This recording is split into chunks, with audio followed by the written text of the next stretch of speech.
La piedra cúbica es el símbolo de aquella aura medietas, o del desarrollo armónico y equilibrado que supera todas las deficiencias y controla y domina la tendencia hacia los excesos de cualquier naturaleza.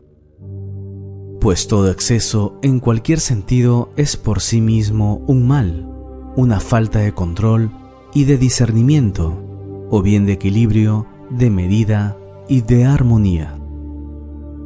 Hola hierofante, bienvenido a tu canal. Hoy te presento la piedra cúbica.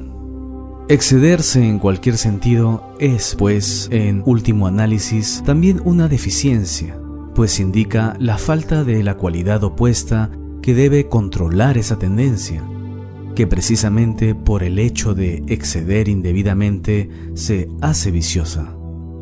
Es una de las asperezas alegóricas de la piedra bruta, que es preciso alisar, o bien una irregularidad de desarrollo en determinado sentido, que la aleja del perfecto equilibrio y de la piedra cúbica ideal, que es la perfección. La belleza y hermosura de la figura humana, así como la de un edificio o de una obra de arte, es pues de la misma manera función y resultado del grado de equilibrio, armonía y perfecta proporción de todas las partes que en aquello se verifiquen.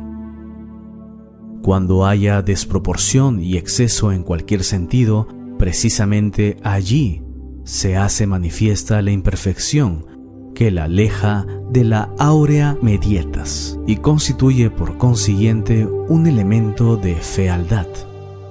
¿Ya te suscribiste a nuestro canal?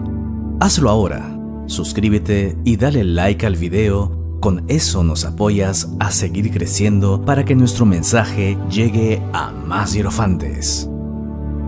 La belleza inmortal y proverbial de las estatuas griegas deriva precisamente de este exquisito sentido de armonía y equilibrio, y el consiguiente horror para todos los excesos que constituye la característica más sobresaliente de la antigua cultura helénica. Lo que ellos más reprochaban a los bárbaros o extranjeros era esta tendencia habitual a la falta de armonía y equilibrio. La perfecta salud y eficiencia física, así como la más larga duración de la existencia, también dependen del grado de justo equilibrio, armonía y proporción que sepamos manifestar en nuestros hábitos fisiológicos. Todo exceso en cualquier sentido se convierte en elemento destructivo, mientras la más sobria frugalidad siempre caracteriza al maestro conductor. En el campo moral, todo vicio es un mal compañero, al que es preciso desenmascarar y disciplinar, para que no siga ejerciendo una influencia destructiva sobre la obra de la vida en que está empleado. Una imperfección de la piedra que la hace inepta hasta que permanezca para ocupar su mejor lugar en el edificio social y humano. Lo mismo debe decirse en el plan de la inteligencia de las diferentes cualidades y facultades, cuyo más armónico y justo desarrollo equilibrado únicamente caracteriza la genialidad verdadera, o sea, la productiva y fecunda.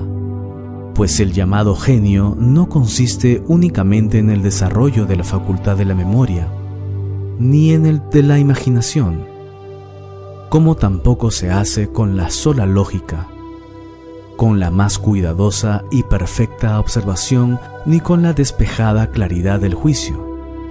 No consiste únicamente en la abundancia de las ideas, ni en el opuesto desarrollo más perfecto de la concentración, en el análisis más completo, ni en la más diligente y fiel aplicación.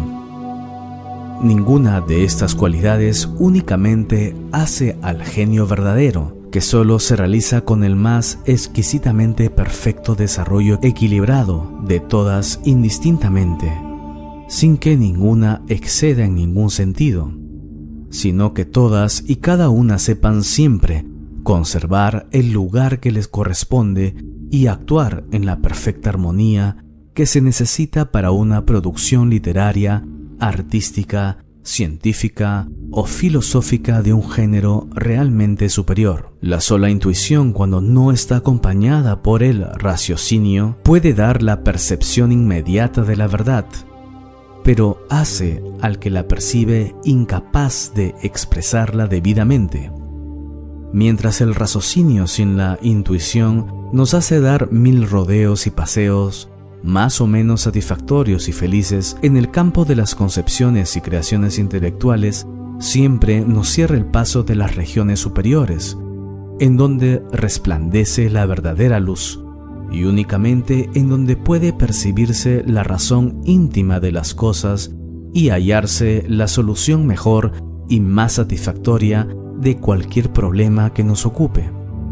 Lo que se necesita es una feliz cooperación y un armónico desarrollo de ambas facultades, que son como dos caras paralelas igualmente necesarias e indispensables para dar como resultado la piedra cúbica, obtenida con el desarrollo armónico, equilibrado y paralelo de todos los talentos, facultades y tendencias. No olvides suscribirte a nuestro canal para ver más contenido esotérico y oculto. Dale clic a la campanita y síguenos en Facebook e Instagram. Los links están en la descripción del video. En un mundo donde olvidamos qué es lo profano y lo sagrado, se alzará siempre solitaria la estela del conocimiento y del saber entender. Yo soy el Hierofante.